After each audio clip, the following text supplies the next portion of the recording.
तो गाइज ये है वो एप्लीकेशन एंड ये आई है एम्बेसी की तरफ से, जिसने ये बताया कि आपका वीजा रिफ्यूजल है। एम्बेसी ये बताती है कि आप एक जेन्युइन स्टूडेंट नहीं हो, ये मेंशन करा हुआ है। प्लस यहाँ पे सारे के सारे फ्रंट्स एंड एकेडमिक चीजें सारी जेन्युइन थी, फिर भी रिफ्यूजल आया। यूनिवर्सिटी में एनरोल ना करने की वजह से रिफ्यूजल आया है, जिसकी वजह से कॉलेज से सीओई ग्रांट हो जा रही है बट वीजा रिफ्यूज हो रहा है। हमें ये लगता है कि यूनिवर्सिटी ने अगर सीओई देती तो हमारा वीजा 100% श्योर है, बट वी आर रॉन्ग। ऐसा नहीं होता। सीओई ग्रांट होने के बाद भी हमारे वीजा रिफ्यूजल्स आते हैं ऑस्ट्रेलिया में। Hi everyone, welcome to my channel. I am Chandra and you are watching Langwal Chandra. So जैसे कि आपने थंबनेल देख चुका है, so we are going to talk about the visa refusal. और ये केस एक नहीं, मैं दो केसेस के बारे में यहाँ पे बात करने वाली हूँ कि वीज़ा रिफ्यूज़ल क्यों आया है और किसका आया है। बट मैं आज कुछ ऐसी प्रोफाइल आपके साथ शेयर करना चाहती हूँ मेरे सब्सक्राइबर्स की, जिनका रिसेंटली वीज़ा रिफ्यूज़ल आया है। एक का वीज़ा रिफ्यूज़ल आया है 14 डेज़ पहले और एक का वीज़ा रिफ्यूज़ल आया है 1.5 महीने पहले। So what is the exactly reason behind this, और अब तक का जितना रिपोर्ट एंड एनालिसिस करने के बाद पता चला है, उसमें कुछ की पॉइंट्स है जिसकी वजह से आपका वीज़ा रिफ्यूज़ल आ सकता है। एंड अगर आप ऑस्ट्रेलिया स्टडी वीज़ा के लाइक ऑन गोइंग प्रोसेस में हो या सोच रहे हो, तो उससे पहले कुछ ये इंपॉर्टेंट चीज़ें अपने दिमाग में रख लेना, ताकि आपको वीज़ा रिफ्यूज़ल की इश्यूज़ ना झेलनी पड़े।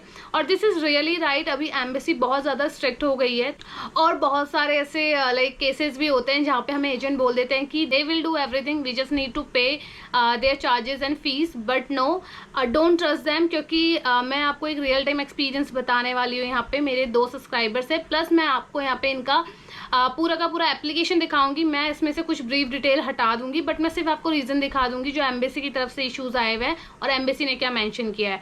तो स्टार्ट करने से पहले, if you are going through with the Australia study visa, तो इससे रिलेटेड मैंने बहुत सारी वीडियोस अपने चैनल पर डाल दी, आप जाके चेक कर सकते हो। अपार्ट फ्रॉम दैट, ऑस्ट्रेलिया में मोस्टली गाइज 2 चीज़ें होती हैं हमारे पास, कॉलेजेस या फिर आपके लाइक बड़ी बड़ी यूनिवर्सिटी लेवल 1 लेवल 2। तो मोस्टली स्टूडेंट प्रेफर करते हैं कि जहाँ पे कम फीस हो हम वहाँ पे जाके एडमिशन ले ले, ताकि हमारा प्रोसेस ईजी हो जाए, ज़्यादा फीस ना भरनी पड़े। बट ये कहते हैं मुझे थोड़ा सा नेगेटिव फील होता है कि अगर हम ये सोच रहे हैं हमारे पर्सपेक्टिव से हमें कम फीस वाला कॉलेज इंस्टीट्यूट चाहिए, बट एम्बेसी ये सोचती है कि जो स्टूडेंट जिस कॉलेज और यूनिवर्सिटी से आ रहा है, पहले तो वो एक दूसरी कंट्री में आ रहा है, तो उसका प्रायर मोटिव यही होना चाहिए कि उसे एक लेवल 1 की यूनिवर्सिटी मिले, वो अच्छी जगह से पढ़ाई करे ताकि उसकी एजुकेशन क्वालिफिकेशन बेटर हो। बट यहाँ पे हम क्या चूज़ कर रहे हैं, जहाँ पे कॉलेज की फीस बहुत कम हो।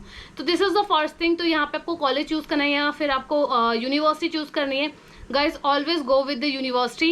एंड ऐसा क्योंकि हमें यूनिवर्सिटी चूज़ करनी चाहिए गाइज, क्योंकि यूनिवर्सिटी में जो लेवल 1 लेवल 2 यूनिवर्सिटी उनके वीज़ा एक्सेप्टेंस रेट बहुत अच्छे हैं, और कॉलेज और इंस्टीट्यूट के वीज़ा एक्सेप्टेंस रेट बिल्कुल 50-50 रिस्क वाला कंडीशन है। और जैसे कि पहले बहुत सारे ऐसे वीज़ाज है जो एक्सेप्ट हो चुके हैं 5.5 मॉड्यूल पे और आपके कम फीस पे, नॉर्मल इंस्टीट्यूट पे अगर वो गवर्नमेंट भी है, तो इसकी वजह से ना हम आगे भी वही लेके चल रहे हैं। बट अभी चेंजेस हो चुके हैं, काफ़ी पॉलिसी चेंज हो चुकी है और सारे के सारे डॉक्यूमेंटेशन काफ़ी डीप वेरिफिकेशन हो रही है, तो वहाँ पे आप चांस मत लो। और मैंने रिसेंटली मतलब जब पहले वाले सब्सक्राइबर का यहाँ पे वीज़ा रिफ्यूज़ल आया था, तो मैंने जब वो डिटेल एप्लीकेशन पढ़ी थी, तो उसमें सिर्फ एक रीज़न लिखा गया था कि आपका जो इंटेंट है वो वापस अपने होम कंट्री जाने का नहीं है, so you are not a genuine student. तो ये सिर्फ ये रीज़न दिया गया था, दैट्स ऑल। बाकी बैकग्राउंड सारा सही था, एकेडमिक्स अच्छे थे, वेरिफिकेशन वगैरह सब कुछ ठीक से हुआ था। And I really talk to him personally, और कुछ भी ऐसा फेक इंक्लूड नहीं किया था। बट रीज़न इसके, उसने सिर्फ कॉलेज सेलेक्ट किया था जिसमें फ़ीस जो थी पूरे 3 साल की वो सिर्फ 39,000 ऑस्ट्रेलियन डॉलर थी। अब आप सोचो, लेवल 1 की यूनिवर्सिटी में अगर आप 1 साल की भी स्टडी कर रहे हो, तो वहाँ पे जो आपकी फ़ीस पड़ती है वो इतनी पड़ती है, लाइक 33, 34 या 36। बट यहाँ पे स्टूडेंट को 3 साल की फ़ीस ही ओवरऑल इतनी पड़ी थी। तो हम अपने पर्सपेक्टिव से लेके चल रहे, सस्ती कॉलेज है बट वहाँ पे जाके वीज़ा रिफ्यूज़ल आ गया। आई टेल यू कि एग्जैक्टली वीज़ा रिफ्यूज़ल सिर्फ कॉलेजेस में आता है या यूनिवर्सिटी में भी आता है, और कॉलेजेस में एग्जैक्टली क्यों आता है, क्योंकि इसके पीछे एक बहुत बड़ा रीज़न है जो हम लोग को नहीं पता। हमें ये लगता है कि यूनिवर्सिटी ने अगर सीओई दे दी तो हमारा वीज़ा 100% श्योर है, बट वी आर रॉन्ग। ऐसा नहीं होता। सीओई ग्रांट होने के बाद भी हमारे वीज़ा रिफ्यूज़ल्स आते हैं ऑस्ट्रेलिया में। तो यहाँ पे सबसे पहले आपको ज़रूरत है अपने एकेडमिक सही रखने की, कोर्स रिलेवेंट लो। प्लस एक क्वेश्चन यहाँ पे अराइज हुआ था पिछले बहुत सारे लाइक वीडियोज़ में, और पर्सनल मुझे इंस्टाग्राम पे भी DM आया था लोगों का कि मैम हम ऐसा कौन सा सर्टिफिकेशन या फिर कुछ लर्निंग कर ले अगर हमें स्पेसिफिक डेटा साइंस या फिर डेटा एनालिटिक्स ये वाली फील्ड पे जाना है। तो ये वाला क्वेश्चन भी बहुत लोग का आया हुआ है। तो गाइज वीडियो में आगे बढ़ने से पहले मैं इसके बारे में थोड़ा सा आपको बता देना चाहती हूँ। अगर आप सर्टिफिकेशन कोर्स देख रहे हैं और आपके पास अभी बहुत इनफ टाइम है तो यस, आप कुछ भी 5-6 मंथ का सर्टिफिकेशन कोर्स कर सकते हो। इंडिया से ही अपनी स्किल्स को स्ट्रॉन्ग बना के जाओ, पहले से ही मेच्योरिटी के साथ अपनी चीजों को लर्न करके जाओ। And if you are going for data analytics, data science field, तो यहाँ पे एक सक्सेस स्टोरी शेयर करना चाहती हूँ जहाँ से आपको एक मोटिवेशन मिल जाएगा and you can get to know exactly इस फील्ड में स्ट्रगल तो है, बट स्ट्रगल के साथ साथ अगर आप स्मार्ट वर्क करते हैं इस फील्ड में अच्छा अपना फ्यूचर बना सकते हो। तो अब मैं आपको दिखाने वाली सौरभ की स्टोरी, जिसने एज अ सपोर्ट से अपना वर्क शुरू किया। Now he is working as a data scientist, is one of the leading company. Guys, यहाँ पे सौरभ की स्टोरी बहुत ही ज्यादा इंटरेस्टिंग और इंस्पायरिंग है, क्योंकि उन्होंने अपनी जो स्टडी की इलेक्ट्रिकल इंजीनियर से की, देन उन्होंने TCS ज्वाइन किया as a support executive with 3.21 LPA, और 3 ईयर के बाद ही रियलाइज कि उन्हें स्विच करना चाहिए। Then he move to Cognizant and उसके बाद भी he was not satisfied with his job and position, so then he had decided to learn the data science skills so that he can work as a data scientist। और यहीं पे सौरभ ने सबसे अच्छा अपना लाइफ का एक सही स्टेप लिया है, जहाँ पे सौरभ ने अपना एक्सपीरियंस शेयर किया है कि इंटरव्यूज़ के राउंड पे उन्हें बहुत ज़्यादा प्रॉब्लम्स नहीं आई, क्योंकि उनकी स्किल सारी अच्छी थी।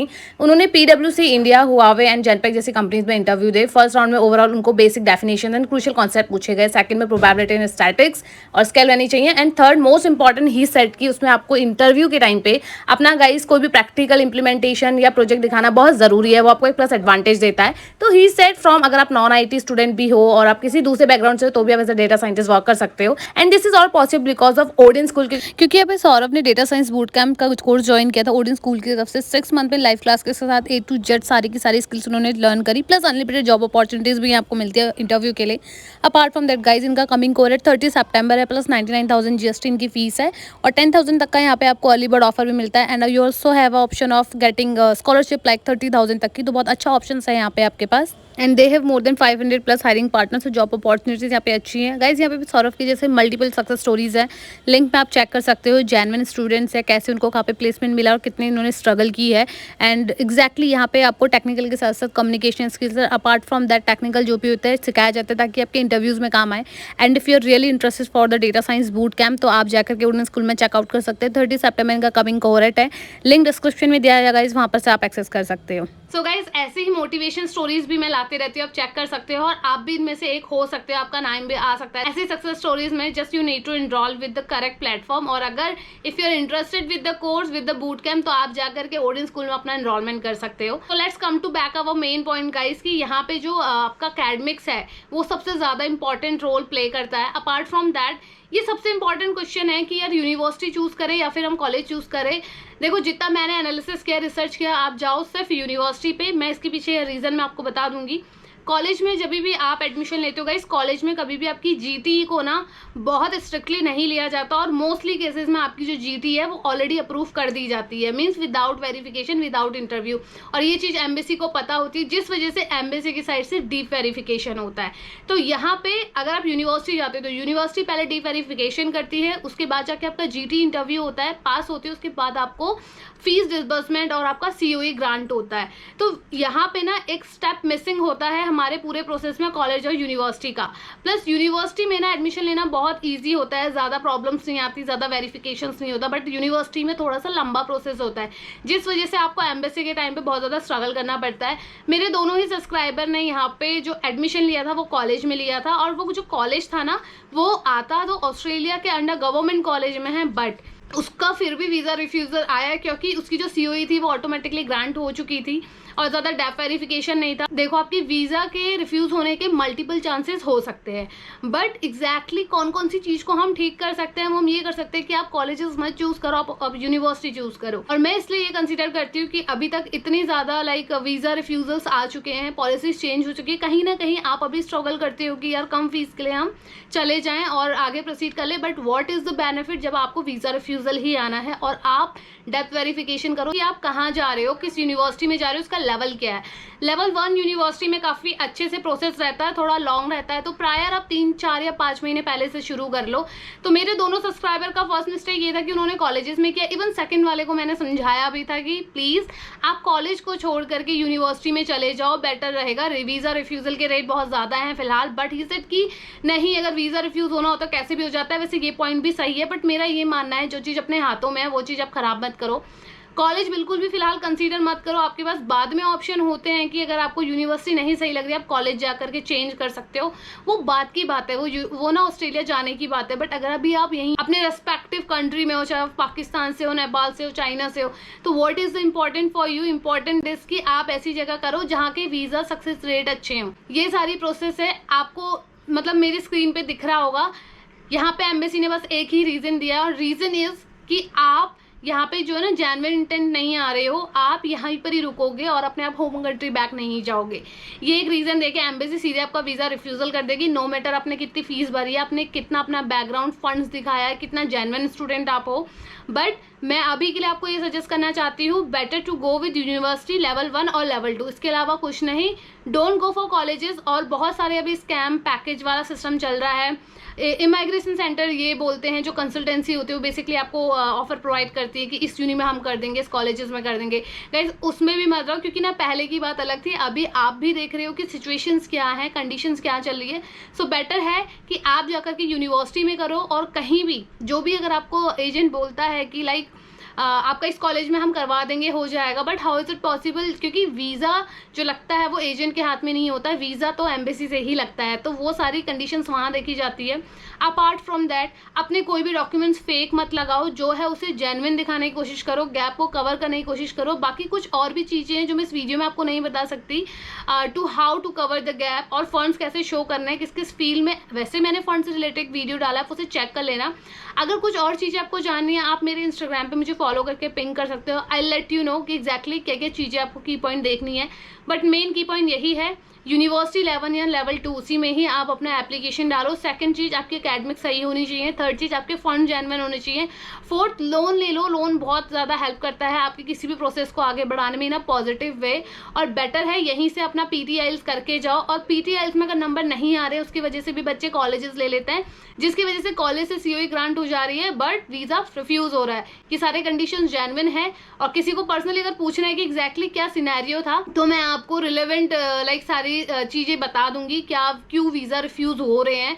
और मेरे नोन के 2 हुए हैं, तो that's why I want to share this thing with you all कि kindly don't enroll with the colleges as of now. बाद में देखी जाएगी जो भी कंडीशंस होंगी, बट अभी फिलहाल वीज़ा की जो सक्सेस रेट है वो कम है। तो बेटर है यूनिवर्सिटी में जाओ, वीज़ा तो मिल जाएगा। क्या फ़ायदा 6-7 महीने आप इतना स्ट्रगल करते हो, उसके बाद आपका जब वीज़ा रिफ्यूज़ हो जाता है तो कोई फ़ायदा नहीं उस फीस डिसबर्समेंट का, उस COE का। So I hope you are getting it better, और आप सही एक डिसीजन मेक करोगे। डोंट थिंक कि यार इसमें फीस बहुत ज़्यादा है। देखो ऑस्ट्रेलिया में फीस ज़्यादा ही होती है। अगर फीस का इशू है तो आप कोई दूसरी कंट्री कनाडा टारगेट कर लो। कनाडा में तो रिफ्यूज़ल आ गया, फिर से भर सकते हो अपनी एप्लीकेशन। बट ऑस्ट्रेलिया में एक बार रिफ्यूज़ल आ गया, आप विद इन मंथ नहीं अपनी एप्लीकेशन दोबारा से डाल सकते हो for visa. So main concern है ये ऑस्ट्रेलिया में लाइक डू एंड डाई वाली सिचुएशन होती है। जब वीज़ा आपका आप फाइल लॉन्च करते हो, या तो आएगा या तो नहीं आएगा, कोई सेकंड ऑप्शन भी नहीं होता एज पर दैट पर्टिकुलर टाइम। तो मेक श्योर वीज़ा आगे बढ़ाने से पहले, अपनी प्रोसेस आगे बढ़ाने से पहले बहुत डेप्थ रिसर्च करके देखो आप कौन सी जगह जा रहे हो। एक PT में स्कोर कम आने से, IELTS में स्कोर कम आने से, और एक आपकी फ़ी कम होने से अगर आप कॉलेज चूज़ कर रहे हो, so you are not choosing any right path as of now. So make sure you are like taking all the precautions before proceeding your process. और अगर और कुछ जानना है तो आप मेरे इंस्टाग्राम पे पिंग कर सकते हो। I'll let you know about other things in detail. So that's all about today's video. अगर वीडियो पसंद आया तो don't forget to like and subscribe this channel.